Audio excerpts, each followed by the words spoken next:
Welcome to the show, Mamoon Yusaf. Thank you for having me, Jason. Yeah, for sure. How did I do on the pronunciation? Perfect.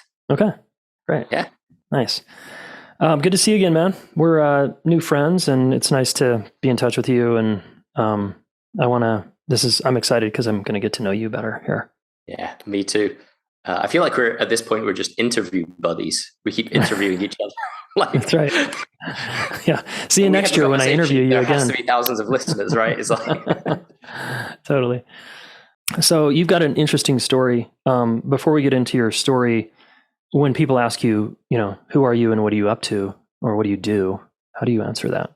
Lots of different ways. I guess the shortest version is I'm a spiritual coach. I've been coaching for the last over a decade. I like to infuse any glimpse of understanding I have into the spiritual reality into all the coaching that I do. And it turns out that shows up in a huge way in everybody's relationships. Which we're going to get into today. Yeah. I remember, I think it was Eckhart Tolle who said, if you think you're enlightened, go spend the weekend with your parents. Yeah. It's like, okay. Yeah. Relationships are a great place to connect.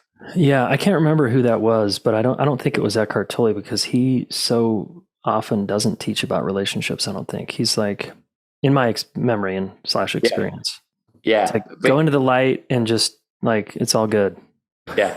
That's what, so it was Eckhart Tolle. I don't know if he was quoting someone else, but it was, the whole thing was about presence.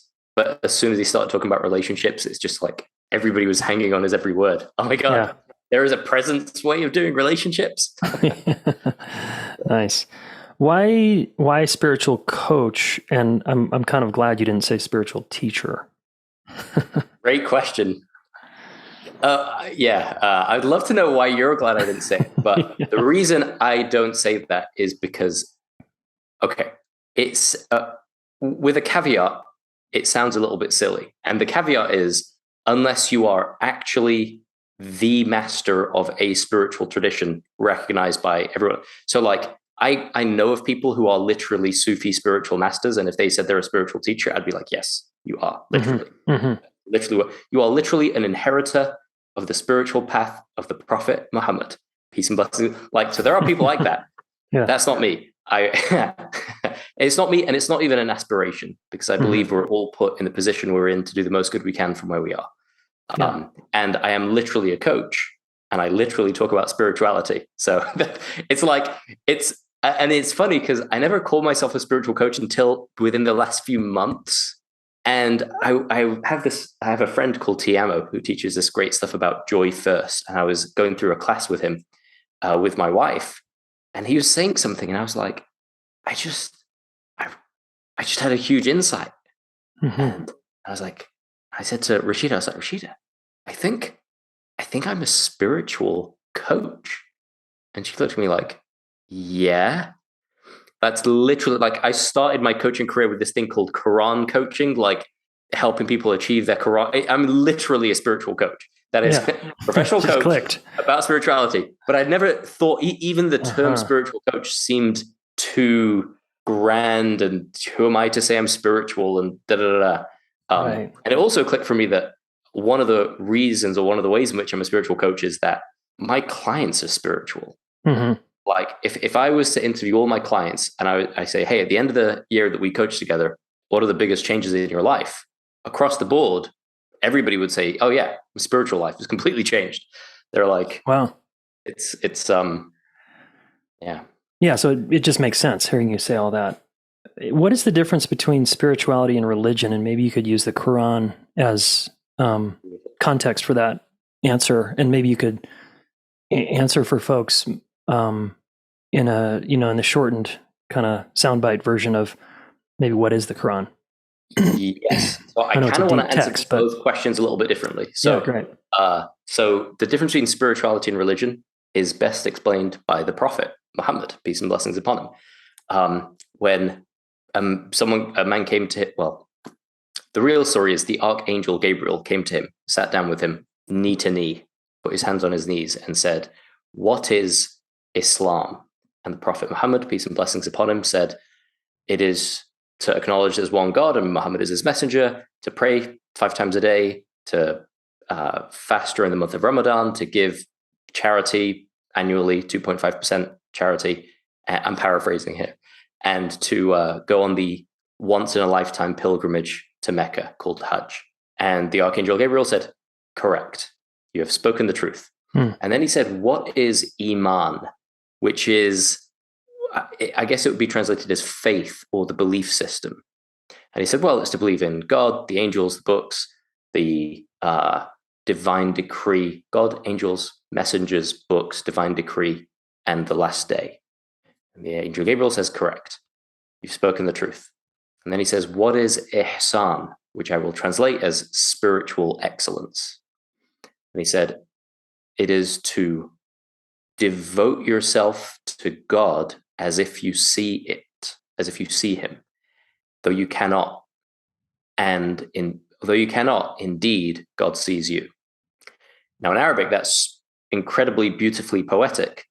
And there are so many insights in that Arabic statement that awaken us to presence. There are, I think I counted like 5 different indications within that one statement that are about being present and dropping ego and devoting yourself to the divine. So the difference between religion and spirituality is what most people think of as religion would be the first dimension, which is the outward practices. Well, so I guess religion could be explained in 2 ways. One is it's all 3 together forms the religion of Islam, but it's broken down into these 3 dimensions: the outward practices, the belief system, and then the real spiritual path.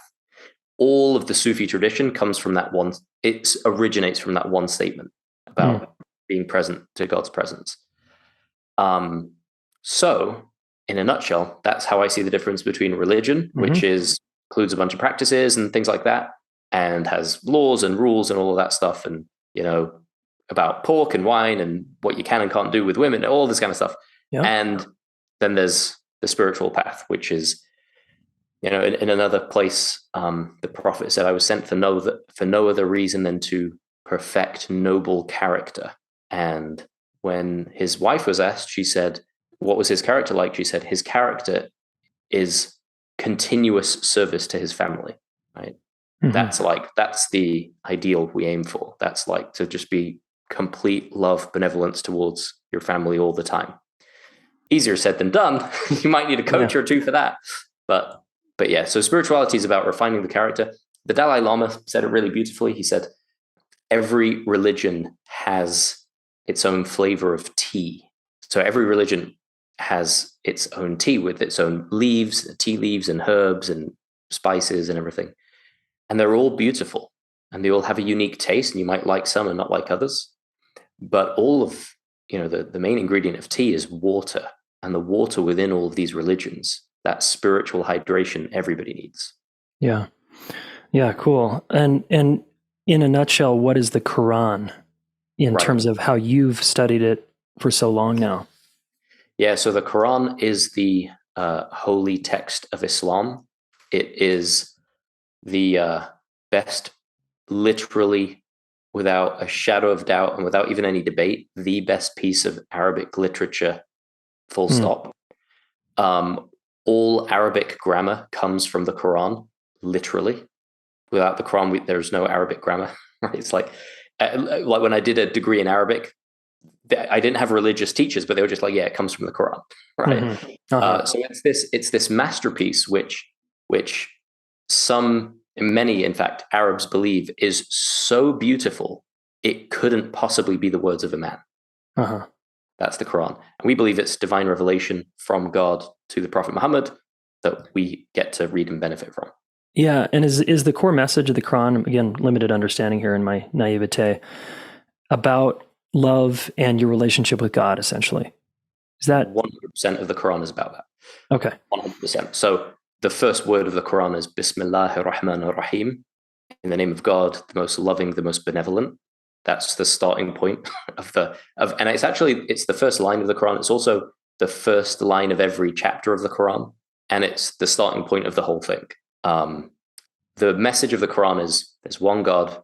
There have been prophets and messengers sent to every tribe and nation on the planet throughout history. and do as much good as you can while you can. Mm-hmm. That's it.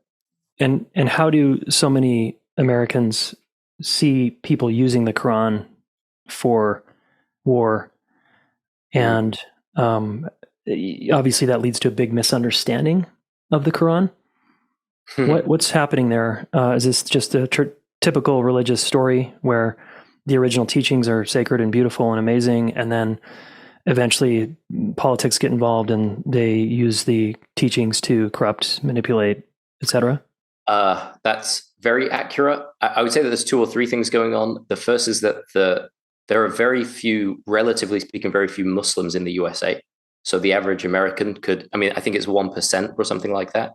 So the average American could go through their life and not meet a Muslim, but see loads on TV. Yeah, right. Usually the bad guys in movies, right? So that's one element. Another element is that there have been terrible acts of terror, which honestly, the first 3 to 4 pages of the Quran explains. It's pretty amazing. I wrote a book called Inside the Soul of Islam, where I just break all this down. Okay. But literally, if you read the first, because people think, oh, the Quran is a big book, 600 pages in Arabic. Do I really have time to read all of that? Right. Just read the first page. The whole message of the Quran is summarized in the first page, right? That'll give you an idea of what the book's about. And that's the page that every believing Muslim recites 17, usually 20 times a day minimum. What the whole message is about. And then the next few pages say there will be people who say they're believers, but they don't really believe. And you'll know who they are because they're the ones who are destroying the earth. And they say we're doing good, but they're literally, the term is destroying the earth. They're causing havoc. And it's kind of shocking. It's like, wow, it's not even hidden somewhere in there. It's like in the first few pages clarifies it. So that's happening. That has been happening, right? There have been people who have claimed, the Prophet, peace and blessings upon him, he said, look, this is funny. I had no idea we were going to be talking about this, but the Prophet, peace and blessings upon him, said, the Muslim is the one from whom people are safe from their hands and their tongue.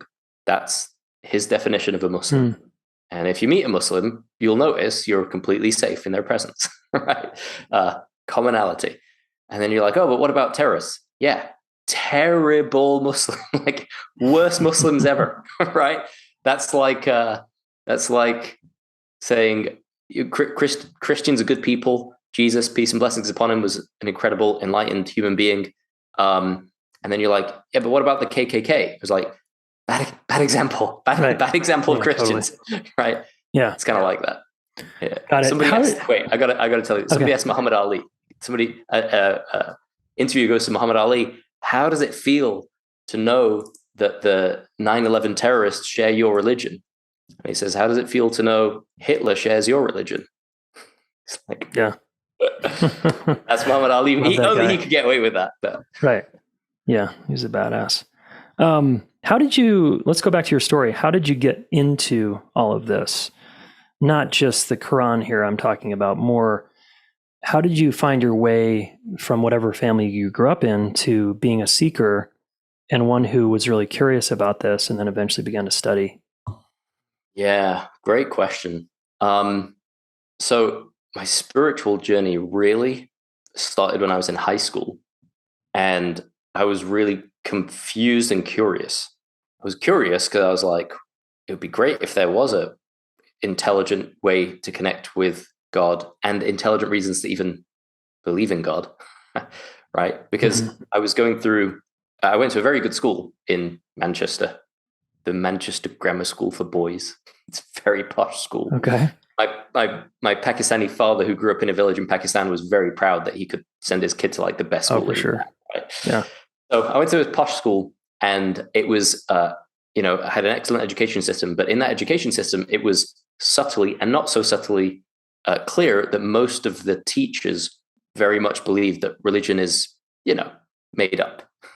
So it's made up and it's not real. But yeah, if you want to believe it, it's fine, and we'll, it's kind of like there was so I was acing my way through a schooling system designed to inculcate a kind of secular, leaning towards atheist belief system. Mm-hmm. And I was like, okay, that's where I was headed. But what happened was we had Friday prayer in school, right? So all the brown kids basically would get together, get to Friday prayer. And it was always hit and miss who would be leading it. Sometimes it was just one of the other kids. But every now and then we would get a speaker who came in. And one speaker was this guy who was studying philosophy at university. And he'd read like things like Al-Ghazali, who later it turns out I discovered is an absolute genius who lived 1,000 years ago and had, those three dimensions. He interweaved the outward, the belief system, and the spirituality of Islam absolutely beautifully. But anyway, so this guy came to school, did these led Friday prayer, and he would say things, and I was like, that actually makes sense. That actually makes sense. And then I would start talking with him and grilling him. And I'd be like, well, what about this? And what about that? And I'd ask so many. And he was just a logical, reasonable, rational guy. And pretty soon I was like, wow, the other arguments I'm hearing for atheism and for, they don't make it like, because it was, I always received it as though that was the really intellectual position, would be atheism. But you can hold on, you can have blind faith and try and hold on to some belief anyway, right? Mm-hmm. But after talking with this philosopher, I was like, no, hang on, it's always been equal, and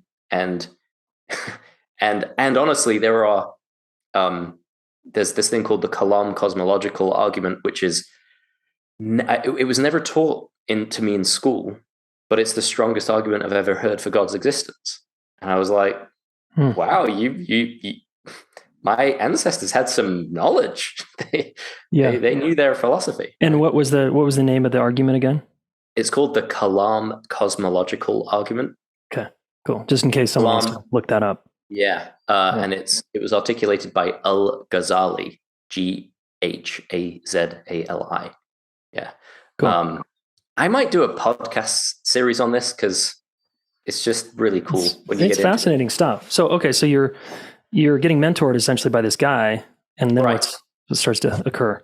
You're getting curious. Yeah. Your mind is opening. I'm getting curious, and then at a certain point, when your curiosity, when you realize it's not irrational, there is a basis for it, and of course, there's a point of departure from where you're like, okay, I actually believe the Quran is revelation, and of course, my friends at school didn't believe that, but that explained a lot. That's like, all right, well, I'm going to go pray, and they're like, cool, we're going to play PlayStation. See you later. And it actually, it was a lovely experience because I found that people are just so open and welcoming when they can see that you're attempting to be on some kind of a spiritual path. Mm-hmm. So I have friends in school who are still friends to this day who are absolute atheists, but man, they would be the ones who are like, hey, guys, it's nearly 2:00. I think, isn't it, Mamoon? You got to go pray, don't you? Right. So it was kind of like that. So I had a great, well-rounded experience. And so I got into it. Yeah. Keep going.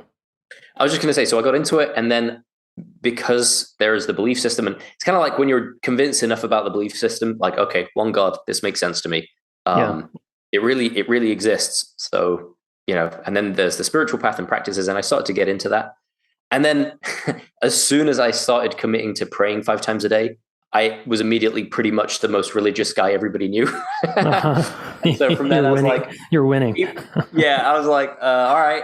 So then I ended up becoming like the head of my school's Islamic society, and I was organizing the Friday prayers, and pretty soon I was the head of my university's Islamic society. So all this stuff just happened from there.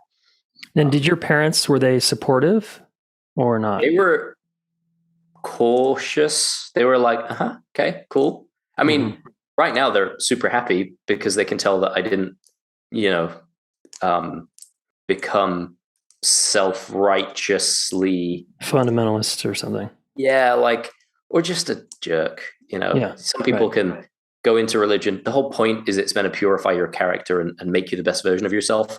And some people go in and they're like, oh my gosh. Some people go in and they change their clothes instead of their life, right? They start dressing all like religious, and they play the role, but they're not actually living it deeply. Yeah. Right. Yeah. And I always erred on the other side. So I would always, the first time somebody realizes I'm serious about spirituality or religion or whatever is when I excuse myself, and they're like, "Where did you go?" I went to pray, because it's 5 times a day, so it's like all the time. Yeah. Is this still a practice of yours? Oh, absolutely. Yeah. It's my favorite practice. Wow. That's inspiring too, to be that committed for that long, that amount of time. Yeah. Now, it's not to say I never missed the prayer. Sure, of course. But it's been a long time. Like, how did I read in your story that you got married and then got a divorce. Oh, yeah. And now you're remarried? Yes. Is that right? Okay. So let's back up to the first marriage. And how did your religious beliefs at the time, what happened? Where, hey, I'm living this devout life, right? I'm doing all the right things. I'm getting married, but then there's this, I start to have challenges with my wife. Kind of, wait, how do we deal with this? And how does the Quran deal with this? And what do I do? So I'm curious how you navigated all of that. Oh my God, it's such a good question. And at this point, I was also on the personal development journey, and I was like, before I got married, I discovered like Tony Robbins, through an infomercial and all the stuff. And then I got really into personal development and hired a coach, changed my life. And then I decided I wanted to be a coach after completing my education. And so I was married, living in Spain, in Barcelona, because that's where my ex-wife is from. And it wasn't working. And I was struggling to find how to fix it in both personal development and from the Quran or from religious teachers of the Quran that I had found to that point. Yep. Completely disillusioned. I was like, I'm in so much pain right now. What the hell is going on? I'm going to keep praying, but boy, it was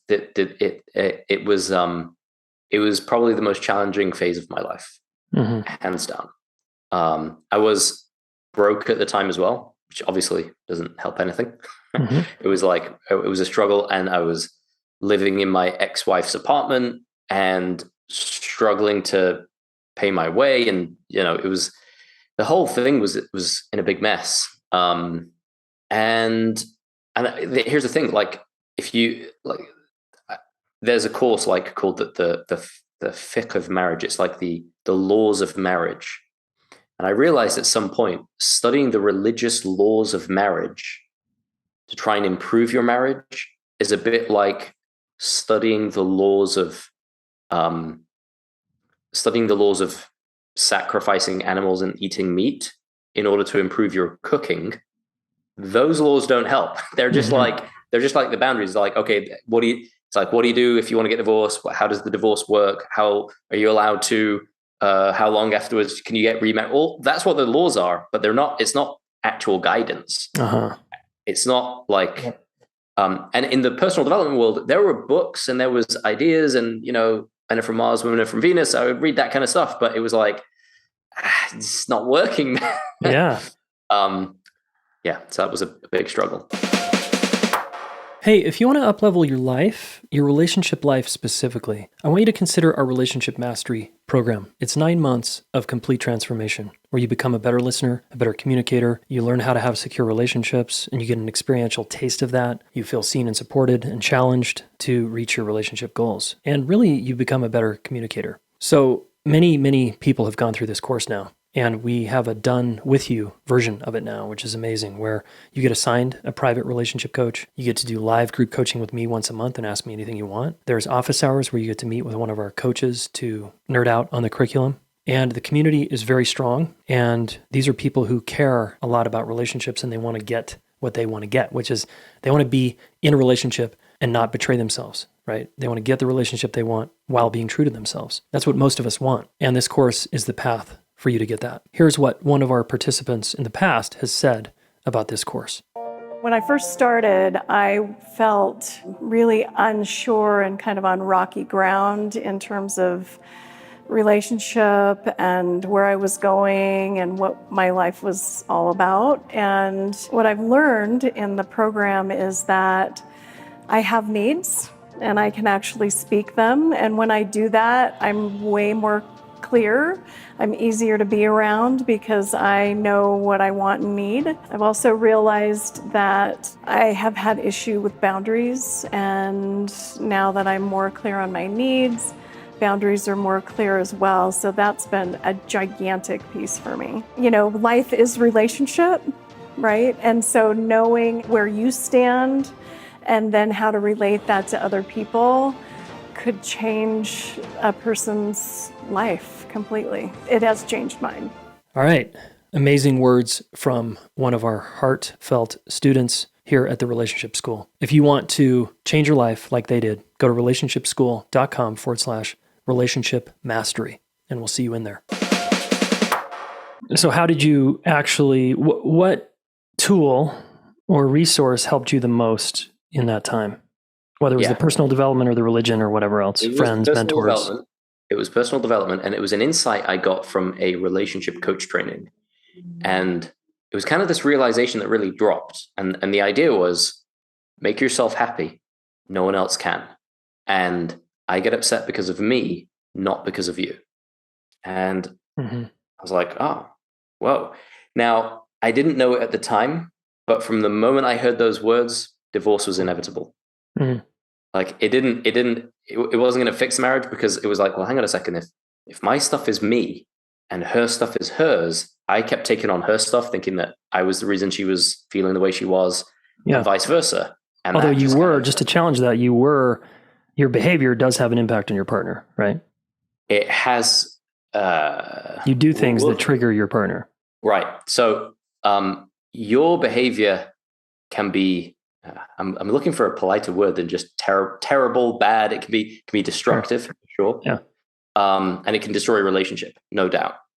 But the distinction was, the distinction for me, and it's really landed after we got divorced, it really landed a lot more deeply, is where does my experience of life, where does my feeling, my experience moment to moment really come from?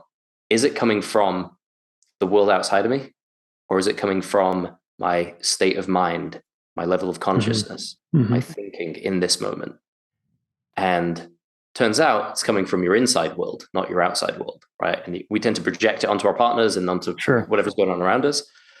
But that distinction, that was the game changer for me. Yeah. And do you still adhere to that in your current marriage? 100%. 100%. Yeah. So when your wife triggers you, what do you do? When I get upset or angry, the first thing that's really clear to me is, no matter what she did or said or what happened, this is in me. This is inside of me. The feelings, the anger, the upset, So I sit on my hands, literally. Like there's a bit of prophetic advice. Which is when you get angry. It's interesting, actually. In Islamic spirituality, I learned this way later, but in Islamic spirituality, there are two cures for anger. One, you take beforehand when everything's fine, and the other is in the moment that anger occurs. Okay. So I'll tell you the second one first. So in the moment that anger occurs, the prophetic advice is, if you're walking, stop. If you're standing, sit. If you're sitting, lie down. Other prophetic advice is to wash yourself with cool water and pray. And one commonality in all of these things is, it doesn't involve the situation or the person or whatever it is that you think made you mad. This is all you. Right. It's literally just like, go it's your anger at this point. Yeah. You're just angry. And I like to think of it like you're drunk on that emotion, right? So what I do when I get triggered is, I'm like, all right, well, I'm drunk right now. I'm high. I'm not in a good way. And nothing I do or say right now is going to help. So I don't. But here's what I know. It'll pass. Because it's almost impossible because feeling comes from thought, right? Thought changes all by itself, even if you don't do any special technique. And there are techniques and stuff you can do, but basically sooner or later, you're going to calm down and it's going to be over in your head. The event won't have changed.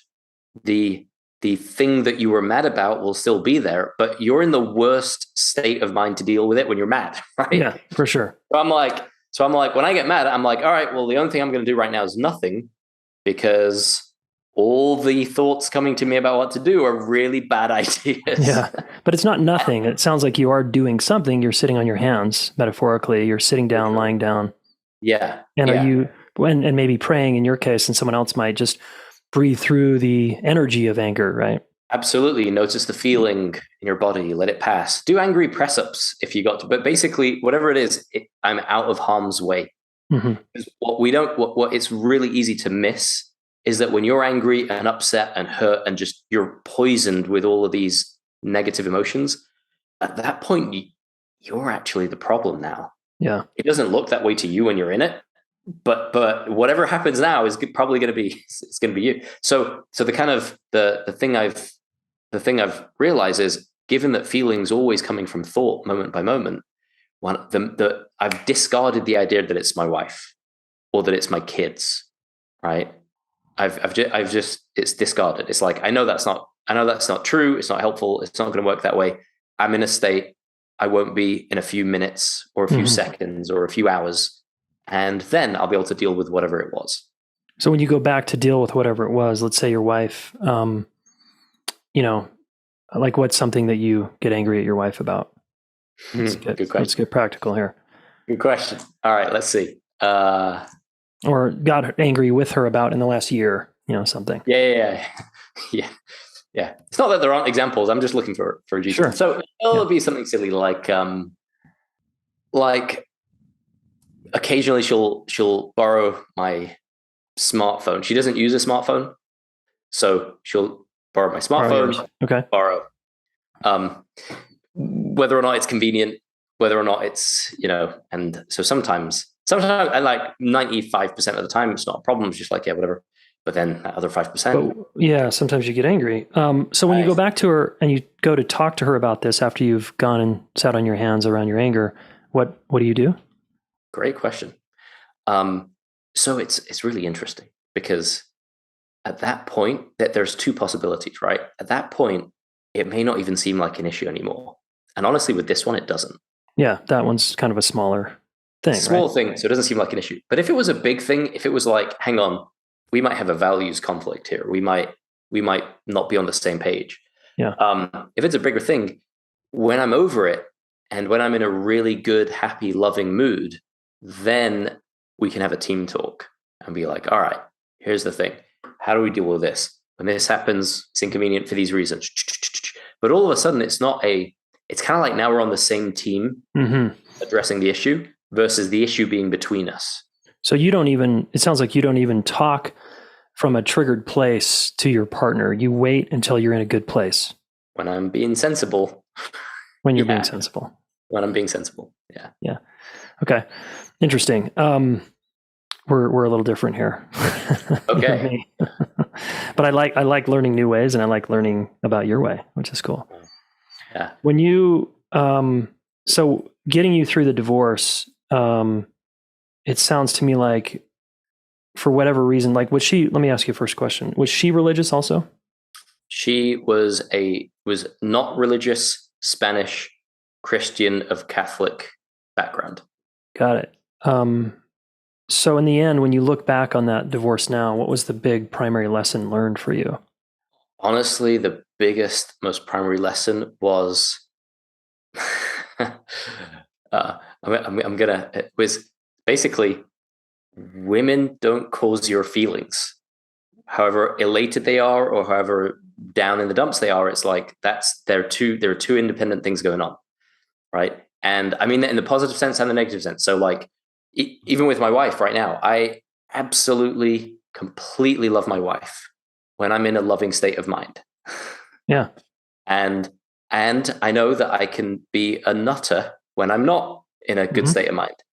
And it's a state of mind thing. It's not she's her. She hasn't changed. Yeah. I mean, we're all evolving and changing all the time, but it's not her that's causing the thing. So the biggest learning was that. Now there's a lot of learnings because honestly, we were even like with what I know now, I wouldn't have even gotten together with my ex, right? Like it wouldn't have even, the values mismatched, all kinds of stuff. Okay. There are other things. There are lots of other things, but that was the biggest learning, because that helped me sort the other stuff out. And are you saying is this what you call the psychological switch? Yeah. Where basically you're triggered by a person, you're really upset. Initial knee-jerk reaction is it's them and they're doing it to you. But you're able to turn a switch on in your mind, use your mind basically to start to begin to switch your emotional state. So it goes a little bit deeper than that. Okay. Are you good to just... Yeah, walk me through it. All right. So because the listener wants practical advice for, I'm triggered, this person did it to me, they behaved in a way that was fucking upsetting. What do I do? Yeah. And I want to zoom out before giving any practical advice, because if I give practical advice, you'll try it out. Sometimes it'll work and sometimes it won't. Okay. So for me, the technique is kind of downstream, because that's not really that's not really where it's at. Where it's at is the understanding of how the mind works. Because when you get that, you can figure out your own techniques. So the mindset that we're starting with. Yeah. And the mindset is this. So I talk about the psychological switch because for me, there's the psychological reality of how your mind actually works. And then there's the psychological illusion that we all keep falling for. Okay. The reality, feeling always comes from thought, moment by moment. In any given moment, you feel what you're thinking. Simple, true. You feel it, you think it. You think hate, you feel hate. You think love, you feel love. Pretty obvious. Happiness comes from happy thought, moment by moment. Sadness comes from sad thought. Very simple. That's reality. Illusion.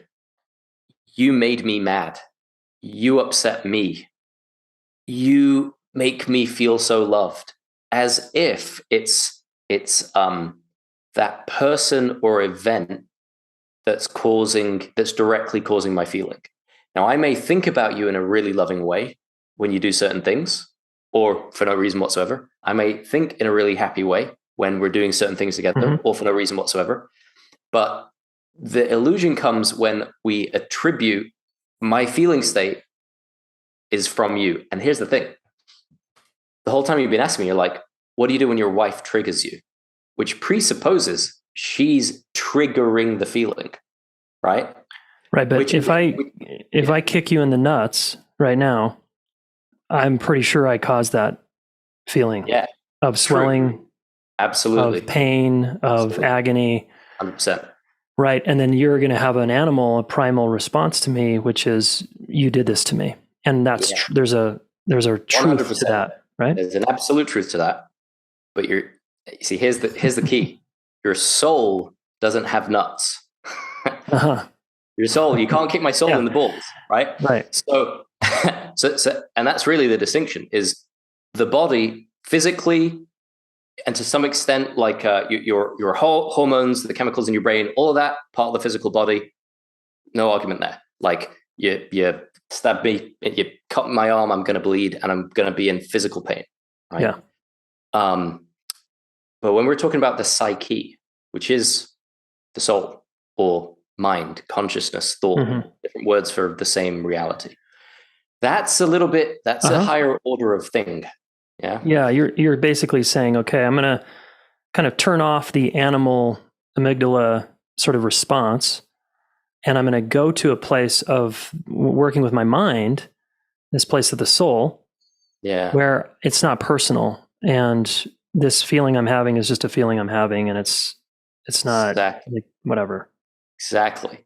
Because now, as far as I can tell, the amygdala knee-jerk reaction response, you made me mad, and the interpretation that whatever happened is a threat on a physical level, and we react as though it is, like, all of that crazy may well occur, but it ain't going to help my relationships. You're saying it's also there's if we could say there's two truths here. One is on the ego level, on the personality level, there's a reality that's existing, which is you trigger me when you raise your voice, and I'm sensitive because I grew up in a family where my dad raised my voice. So I'm that part of me is going to naturally get activated. And then there's this other part you're talking about. We'll call it the soul for a minute. I like that. That is way beyond sort of a personal, even experience right now. It's invisible, invincible, indivisible, and it's your essence. And it can't be touched by any circumstances. The way I think of it sometimes is that there's this incredible power within you that is like a force field that protects you from any circumstance or anything your partner can say. And that is the power of thought or consciousness or soul, whatever we want to call it. So I can start steering the animal in me using my mind and using my thoughts to, whether it's calm down or kind of remove myself from that animalistic response. Exactly. Yeah. Exactly. And here's the other interesting thing about what you said. It's like the two truths. There's the kind of ego triggered, I got triggered by what you said part. Yeah. And it's interesting because that's what I would call the psychological illusion. The illusion that what you said is causing my feeling right now. And it's really hard the first time to grasp that that's an illusion, because it really looks like that when you're in it, right? But here's the thing. After what they said, 10 minutes later, you feel totally different, right? But they still said it. Yep. The event still occurred. The behavior still happened. But now you're in a totally different state of mind, so you see it totally differently. Yeah. Yeah. I think there's a layer here for me that's a little different in my experience. Yeah. And I appreciate the subtlety. I'm just trying to change my lighting. It's all down there. So just to come back to your comment that feeling is always caused by thought, right? I want to challenge that a little bit just from my experience, which is if I'm hiking on the trail, there's a bottom, it's kind of like top down, bottom up in the nervous system. The nervous system is beyond thought at times, under threat. Sure. Because in the perception of a neuroception, as Stephen Porges calls it, I can be walking on a trail and there's a snake. Before I even see it, I jump. Because the animal in me is like so hypersensitive. Absolutely. And there's no thought there. Absolutely. It's pre-thought. And this is where we might have a difference. I'm not sure. Yeah. Yeah. So I think in my experience with humans that often there's bottom-up processing happening before thought. And then thought comes online and makes up a story about, you did this to me. Beautiful. So I love this great example. The snake example, like you are a incredibly well-designed machine, biological organism. Yeah. And thank God you jump when you think there's a snake, because if there was a snake, that jump might save you, right? It's like that is processed by you completely unconsciously, right? And maybe even until it gets to consciousness, which could be nanoseconds. Right. And it may even be biologically. It may even be like it doesn't even register, in your thought. It doesn't even register. It's completely without you being aware of it. And a lot of times we'll feel feelings and we have no idea what the heck we were thinking when those feelings come up. But the first thing you notice is the feeling. You notice that way before you notice any thinking, right? Yeah. So the distinction for me here is that feeling and thought are inseparable, but it's all thought, like the principle of thought, not the little bit mechanism. Not the mechanism, not the bit of thought that raises to the tip of the iceberg that I become aware of. That's kind of irrelevant at this point. You're probably after the fact, right? So when I talk about thought, for me, it's a universal principle. It's like the idea that you're like, that reaction is pre-thought. For me, there is no moment of your life without thought, right? So there's no, just like, it's almost like consciousness. There's no moment, like if there's no consciousness, you're dead. If there's no thought, you're dead. If there's no mind, you're not here. It's kind of like the soul doesn't leave the body while you're here, right? While you're alive. Right. So it's kind of maybe a little bit semantic, but it's where the way I use the word thought, linking it with consciousness, with mind, with soul, with spirit, with psyche, that's constantly there. Of course, your body is going to do things and you'll have reactions that aren't consciously processed. But if you didn't have thought, you wouldn't even know that you had the experience. So you're. I just want to come back to your sort of technique here, if I understand it right, is I turn a switch on basically when I get activated by life, anybody, anything. And I work with myself and my thoughts, and I change my thoughts so that I can change my feeling. So that's kind of it. But again, it's a little bit downstream. Here's what it really is. Here's the really big thing that when it lands, it changes everything. It's that if I consciously, while I'm with it, while I'm in training or whatever, actually get to the point where I can completely discard the illusion that an external thing can cause a feeling without thought being present, without state of mind being present. Mm-hmm. You're saying that's kind of the biggest mover. That's the biggest mover, because at that point, when I'm mad and I feel mad, I know it's thought. So I know it's nothing else. I know it's because all of a sudden it's like, well, I can because you always have great ideas when you're upset, right? You always have great ideas of how I'm going to address it and I should have said it. How dare you? But they're never great ideas. They're always terrible ideas. When you're in a completely high, loving, enlightened, happy, connected with source state of mind, you can solve any relationship problem. It doesn't even look like a problem. It's just a logistical matter to get sorted. So for me, that's the big mover. And then downstream, it's like, of course, I know my thinking is going to change. There's the technique and there's the but to really get your people to adopt this, they have to adopt the first step, which is the complete mindset shift about thinking. And that's the psychological switch. The psychological switch is the insight. Insight that feeling's always coming from thought. Got it.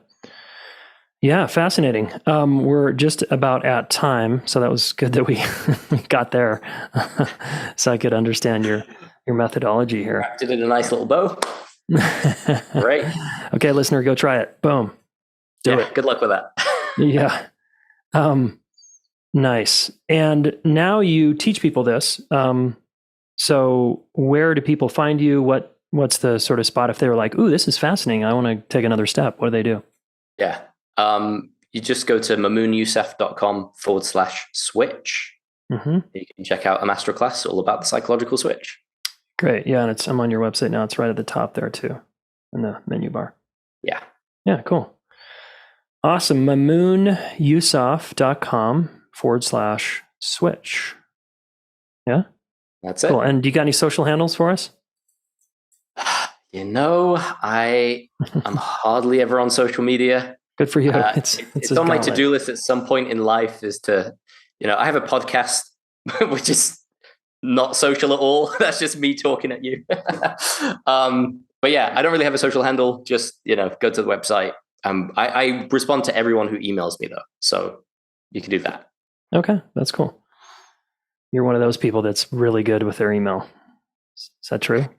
That might be a bit of a stretch. It's the only way of communicating with me, basically. Okay.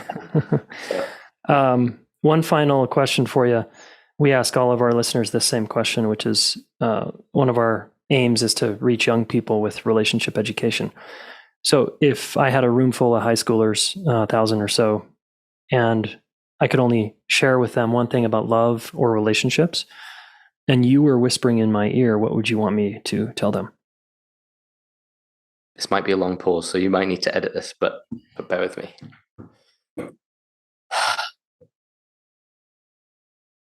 I would say it might seem counterintuitive, but love is a one-way street.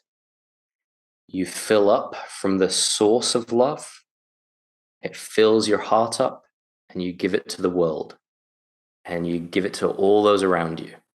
And it just goes that way. Sometimes you'll find amazing people who are doing the same with you. Great. Find one of them, marry him. But know that you are loved and you're intimately connected with the real, true source of love. And if you look for it in the outside, you'll never find it. It'll come and go. But if you look for it from its true source, you can fill yourself up so much. You'll never need anything from anyone. You can just give. Cool. Mamoon, great hanging out with you. Thanks for what you're doing in the world. Thank you. Thanks for having me, man. It's been a really enriching conversation. Yeah. All right, the psychological switch, Mamoon. There you have it, introducing us to yet another way to work with your triggers. Yeah, there's something I really like about having this mindset of completely changing your thinking to there's nothing personal going on here ever at all. And I'm just going to go handle this. I tried a version of this early on in my marriage with limited success. It did help Ellen and I sometimes. I do think there's so many different ways to work with our triggers, and this is just one way. I'm curious, though, what you think.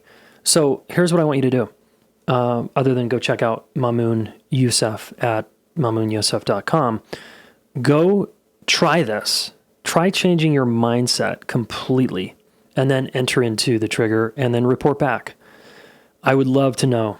So comment. I think the best place for you to comment is in our Facebook group, relationshipschool.com/community. Takes you right there if you're not a part of that community. We take questions from that group a lot. So check it out. Okay. And awesome. Thanks for listening, folks. I think we're all spiritual beings. It's beautiful to be in a spiritual conversation, and enjoy the rest of your day, morning, evening, and we'll talk soon.